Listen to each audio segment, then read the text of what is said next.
strictly between you and me, there's a large amount of robots in this week's episode of This Week in Robot Combat.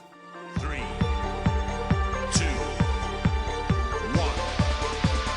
activate. Hello and welcome to This Week in Robot Combat. Thank you once again for joining us. Plenty to get through this week, so without further ado, let's look at today's first story. We shall start the episode as we have done for every episode this year with BattleBots Fight Night. Spoilers ahead, we're going to be talking about all of the fights in this week's episode. The episode began with an awesome battle between Cobalt and Deathroll, and the Australian Crocodile got absolutely tossed around the box. Cobalt takes the win here, going 1-0 on the season. Ominous took on Claw Viper in the fastest paced match we've seen to date. Claw Viper is such a fast robot, Ominous could not keep pace, got hung up. Claw Viper the winners. One big hit is all it took for Bloodsport to be knocked out this week by Copperhead. Though they didn't come off lightly either, lots of damage to both teams, but Copperhead start off with a win.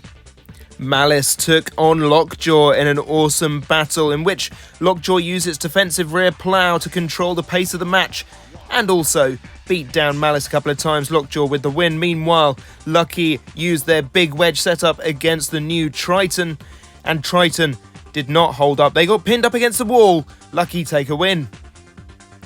In the penultimate match, Jackpot took on Scorpios, and despite some iffy driving at the beginning, Scorpios managed to get Jackpot turned over. The self-righter on Jackpot broke, and Scorpios took the win. Finally, it was a flipping fantastic affair as Hydra threw Rotator all over the box and got themselves an awesome win. Well done to Jake. We talk about this episode a lot more in this week's episode of the RoboCast, and we are joined this time by Zach Lytle and Diana Tolson of Team Scorpios. Check it out when it airs.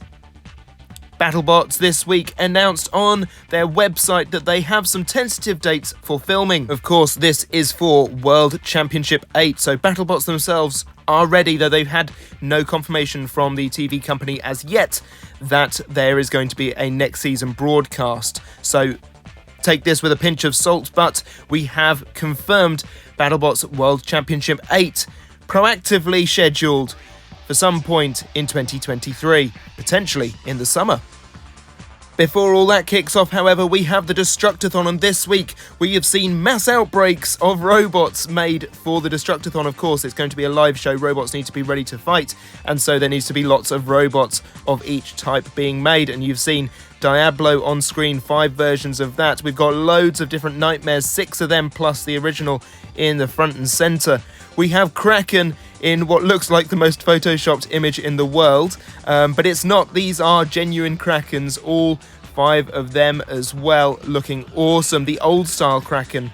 We have loads of Malices ready to go, including the original in the front there. You can see that fought in World Championship 7. We have lots of Witch Doctors, and you may have noticed on a lot of these robots more generalised parts, the Witch Doctor wheels have been put to one side for now. They've gone for the older style wheels that look quite good, honestly. We have Chopper, which we only announced last week, having seen it for the first time, and now there's, 7 of them? That's some crazy talk, and I love it.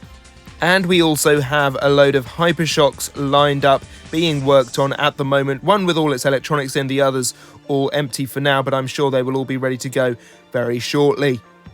We've also had this drive test video from Team C2 Robotics showing off Overkill's first drive in a very long time. It's very exciting seeing that this robot is back in action. And you can see a lineup here of all of the robots taking part in the Destructathon. From left to right we have Diablo, Kraken, Overkill, Witch Doctor, Hypershock, Chopper, and a cheeky little peek at the new Tazbot, all in red at the end there. Very exciting indeed. Looking forward to seeing that fully unveiled. Coming back across the pond now, and Roaming Robots, the team behind Ripper, showed off the full CADs of the new look Ripper for 2023. It looks stunning, and I look forward to seeing it in action. Meanwhile, the team that brought us TR3 are now bringing us the CAD for TR4. This is looking very good as well, ready to compete as well on the live scene in 2023.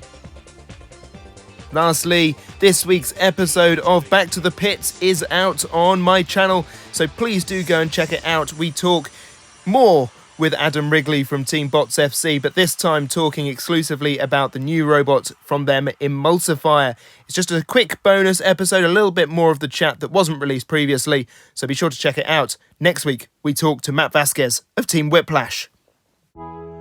58 total robots in this week's episode. My goodness, that's a lot of robots to be talking about. I think it's time for a little rest from that, so we're going to take a look at this week's fan submission submitted to us in the World of Woodrow Discord, which you can join by following the links in the description below. First up, we have this Lego Ripperoni made by Way, or I don't know how to pronounce it, but WA in the Discord. Awesome work on that. We have a BattleBots themed NASCAR. If BattleBots were to sponsor a NASCAR, that would be very, very cool, and this is what it would look like. Thank you very much for submitting this, SR2448. We also have this awesome big vertical spinner in Robot Rumble 2, named Contrast, this made by user Brick in the Discord. Thank you very much. Kill It With Fire is the name of this robot, built by Team Get Wrecked Combat Robots. Thank you for submitting this awesome looking weird new robot. I love it. And finally, Sagaris has shared this video of the Robot Wars 2004 mod for RA2 that he has been working tirelessly on, replicating all of the robots ready for either a series or a release of the pack. I'm not sure. Both would be cool. I think we should do both, Sagaris. And that's just about all we have time for. I hope you enjoyed this video. If you did, give it a like. Do subscribe to the channel if you are new. Be sure to check out World of Woodrow over on Facebook to keep up to date with all of the latest news in the world of robot combat. And I shall see you hopefully again next time for more news. Until then, I've been your host, Jevon Woodrow. Goodbye.